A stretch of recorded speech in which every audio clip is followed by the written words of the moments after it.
Hello everyone, it's Fennec here, welcome to a new Zcapers video. So, the adventure begins. This is Solo Quester, my Ironman account of RS3. The goal is get a quest cape. If you want to check the rules, they're in a separate video, but the basic rule is that I cannot interact with other players, I cannot trade or buy items from other players, I have to get everything myself. So yeah, well, let's start with this. I don't have a specific plan for the first days, but what I thought would be better is to start with let the meat fly. So let's do that. This is a very easy quest. It gives thieving a cooking XP and it's really short. It's kind of cook's assistant, something like that. As you can see, I got one quest point, 100 cooking XP, 150 thieving XP. Spice pouch and some food. Yes, and well, the two treasure hunter kits, but I cannot use that because, well, I cannot. That's part of the rules. So now let's try to do Wolf Whistle, which is a quest that it's not necessary to start doing summoning, but it gives you a lot of charms. Yes, the Wolf Whistle gives you a lot of charms, and it's really cool. As you can see, I did it very fast. And apart from XP, I got the 275 gold charms, which will help me a lot. But with summoning, the hardest thing, the hardest thing that you have to do is to get the spirit shards and the secondary items. The spirit shards, especially because you need cash. There's no other way to get it. You cannot farm there or anything. You need cash to be able to train this skill. So well, I also went to kill some trolls. I did get some levels in melee and magic and range, up to level 10 of those. It's really fast, and I got some armor and weapons that are good for the level. But yeah, it was just to be able to have a decent combat level before starting to wander around. Now I think what I will do is start to go to Lumbridge and there maybe do some of those quests and maybe check out the Nexus, which is a low level prayer training place, and let's see if that gives XP or not, or if it's bad. So well, let's go to see. Yeah, Blood Pact, that is the first quest here in Lumbridge.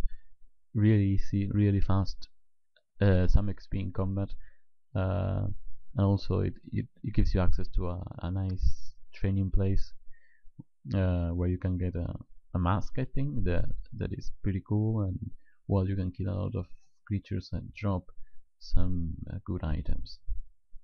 But I think that I will do my training with Slayer then, because I mean it's the fastest, because you can also manage to get get your Slayer level up. I also did Restless Ghost to get some prayer XP. It's also a fast quest. And then I tried the Nexus, but as you can see, it doesn't give a lot of XP. I think it gives more XP if there are other people around also training the Nexus. But yeah, so I decided to leave that. I got some prayer levels, but no more than that. And well, the next thing that I remembered was that when you do tasks, you know, like walk around or cut a tree or something like that, it gives you coins and rewards, but you cannot get them unless you talk to this guy. So I went to claim rewards, and well, no, not the task system, claim rewards there, and he gave me some cash and also some items that, yeah, they are not very useful, but it is something. The red dye is used in the Goblin Diplomacy quest, I think, and so yeah, it was really useful. Then I stumbled upon a ghost statue, and I said maybe I can do it with level 1 construction, and I can. It doesn't give a lot of XP, but you know, it's something, and it is also very good for prayer, because if you pray on it, it gives you a nice amount of XP. these are scattered along Lumbridge, Canifis, Tavali, and Yanil, I think. And I think there's one more, but I can't remember. But yeah, it is really fast, and it's a nice distraction. I get once per month. That it doesn't require me to interact with any other player, so that's always something good, something that sticks to the rules of the challenge. And I also did Cook's Assistant. It's a really basic quest. It's characteristic of the first days of RuneScape. It's a good thing that they never changed the quest, because that is one of the most characteristic quests of the game. So yeah, then I decided to train some skills. I did divination because of the possible divine locations that I can make, which are really cool, especially if you cannot use the divine locations of other people. You can plan your own, and I think divination is a good skill for Ironman accounts. And then I remember that if you talk to this guy Orlando Smith and you answer some questions about the monsters of the museum, this is in the Moroccan Museum, you can get 1k XP in Hunter and 1k XP in Slayer. You can see it took me from level 1 to level 9, which is really good. This is recommended for all Ironman accounts, especially because this is also in old school RuneScape. So if you decide to do an Ironman there, always go here.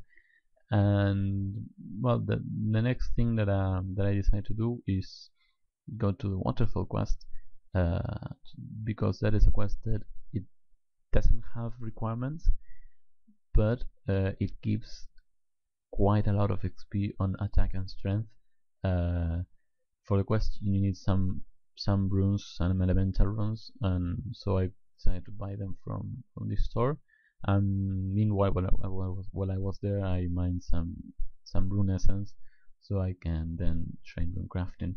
But I think that my rune crafting I will mainly do with RuneSpan. Yeah, I will mainly do RuneSpan because it's it's the fastest way and it's really easy. You don't need any items. But yeah, the thing about RuneSpan is that you don't get runes back, and sometimes I will need runes because just with the runes that I can buy from a store is not enough. Sometimes I need to craft my own runes. But for that I mined some rune essence. And while I was on my way to Waterfall Quest, I remember the Stronghold of Security, and this was really fast because I don't know when they changed it, but I remember that in the past when you walk through the doors, you had to answer some security questions, and I didn't have to. I don't know if it's because I had the authenticator active in this account or what, but I didn't have to do it.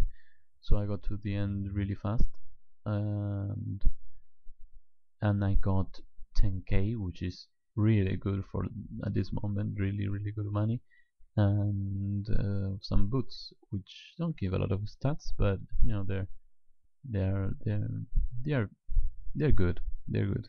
They're something. I also unlocked some emotes, and meanwhile, and so yeah, then I moved on trying to do the quest. I got to the waterfall, the Baxterian waterfall, which yes, it took me some time to walk there, but in the path I also unlocked some lowstones, which will help me in the future. Lowstones are really, they are an unfair advantage, I think, but they're part of the game, so I decided to include them on this challenge. If not, it would take a lot of time to just walk from one place to the other without having teleports. So I think that lowstones will ease that of this challenge, will make it easier. And while this is the hardest part of the quest, you need to get some items while trying to survive some skeletons and most giant, I think it is level 86 or something like that, or 60 something. I don't know. This was really easy. Only the skeletons were attacking. The most giants were not attacking. So yeah, I mean the most difficult part of the quest was just doing the drop trick, getting the other amulet, so I can have 2 amulets. And if I decide to go train at the waterfall to kill fire giants, I don't know if I will do that, but maybe in the future I will. As I had to get an urn there, but this part was really easy. There was nothing complicated about this. Those just skeletons attacking me and surviving the most giants. Uh, that's something that I think Jax needs to change. They need to make these kind of quests more challenging, because I remember when I was younger and I did this quest, I remember that it took me some effort because most giants hit you quite hard. They could kill you instantly if you didn't train your hit points. So yeah, I used to remember it was harder, and it was harder walking around the game, especially. But now most of the creatures are non-aggressive, and if they don't hit a lot. Uh, so yeah, this was a very easy quest. It got me from level 10 to level 31 attack and level 10 to level 31 strength. So it was really good in that sense. Well, as you can see, I walk past quests and I don't start them. I should, but sometimes I'm not in the mood to do that kind of quests. At this point, I wanted to start with a quest series, so to have something to follow, and I decided to start with Plague City, which was, I think, a really bad decision because it's not a quest that gives a very nice reward. It gives some money XP, but that's it. And especially because the third quest of that series, I think this is the third or the fourth regicide, requires you to have like 57 agility, which at this point I don't think I will have anytime soon. So yeah, but I decided to do it. Otherwise, I had to get some stuff from the gnome tree, and while I was there, I changed some agility, as you can see here. Um, you know, agility is one of those skills that I will have to do eventually. But yeah, uh, it's hard, but it's one of the things you have to do, and there's no difference between an Ironman challenge or a normal account, because in both cases you need to train agility. There's no way to buy it. Well, now yes, there is a way to buy it with the with the silver hot boots. So forget about that. But yeah, I cannot get the silver hot boots because I cannot use treasure hunter. It's a pity because there's so many good items in Treasure Hunter that are just obtainable from Treasure Hunter. It's a pity because all the skill outfits, they give you bonus XP, though I cannot get them in any other way that is Treasure Hunter. So here I made some kind of mistake. I was trying to do Plague City and I saw the quest start here, but this is actually the sheep herder quest, which I completely forgot about. And I do have the questscape, but I don't remember this quest. I remember there's a quest with a bazooka, but it was not this quest. Definitely, this quest you had to poke around some sheep and and push them to an incinerator, and in the incinerator then you have to bury the bones. It's kind of it's kind of creepy, but I had to do that. And then, well, I forgot the plague armor. I forgot everything. I didn't know what this quest was. At first, I thought it was Plague City, but it wasn't. So yeah, I needed a protective set. Yeah, as it says there. But this was kind of an an underrated quest because the concept is so simple, but at the same time so creepy. You just have to push the ships into the fence and they have to jump over it, and that's it. And you cannot do it from that side of the fence. You have to do it from the gate. I don't know what is the difference because really the height is the same.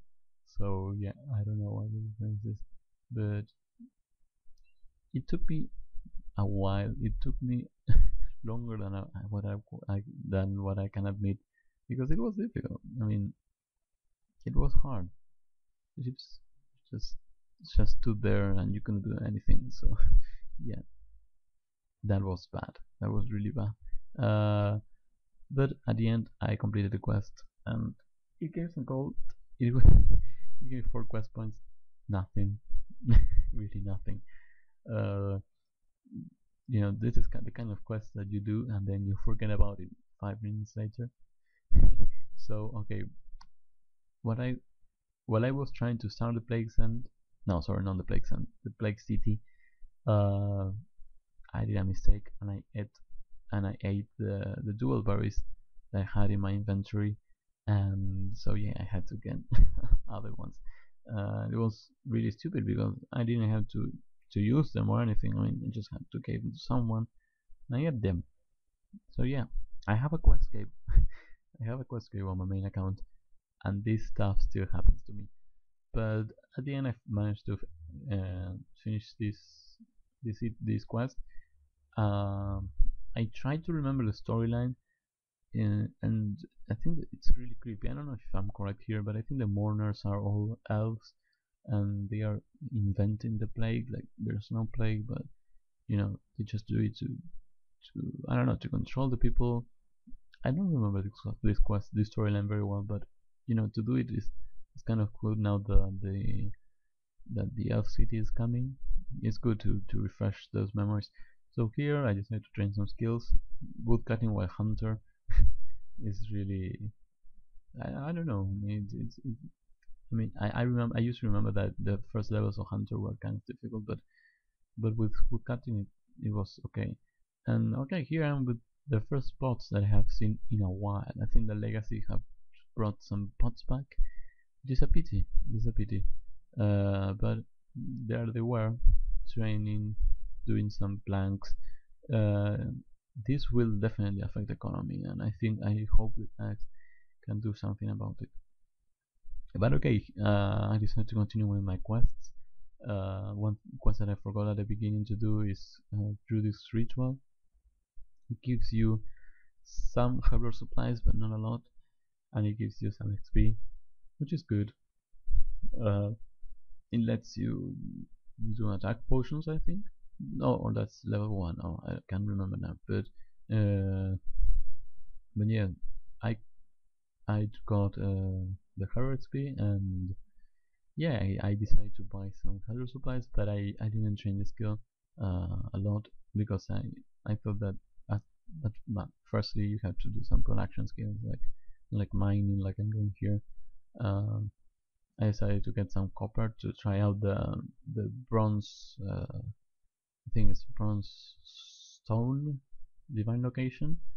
If I'm correct, I think it's level 6 or level 9. I can't remember the divination, and it was not very good because I had to use 20 copper ores, and then I got a full inventory of tin and copper.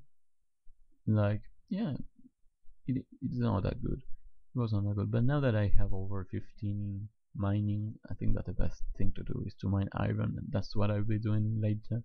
Uh, with a Night Sword quest that I will be doing in chapter 2, I can get a quite high level of smithing, and then I can smith the iron, all that. But yeah, I will focus on that in the next episode. But for now, I had to place a divine location somewhere where there are no people, because if other people mine your divine locations, then you get noted items of the item that you're mining. So I didn't want to get that because it's kind of against the rules of the challenge. But then I decided to go to Demonheim to do some dungeoneering, because there I had to do it for the daily challenge.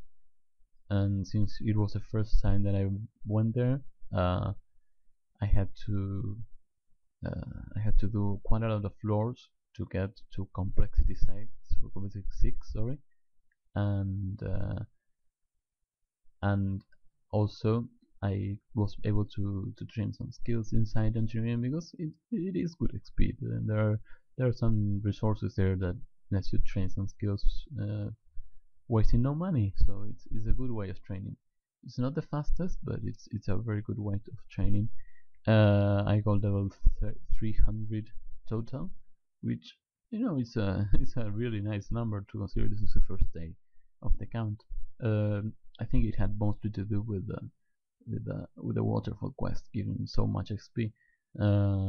So yeah, if you are thinking about doing an Ironman challenge, always do the waterfall quest. It's easy.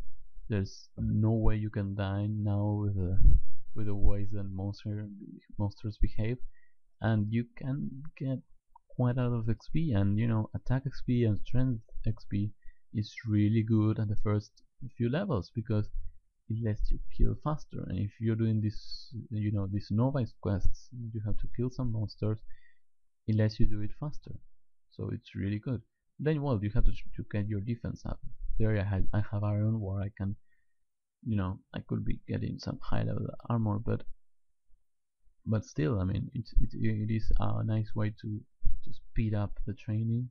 So yeah, well, I did this Death Plateau quest, which gives reward lamps.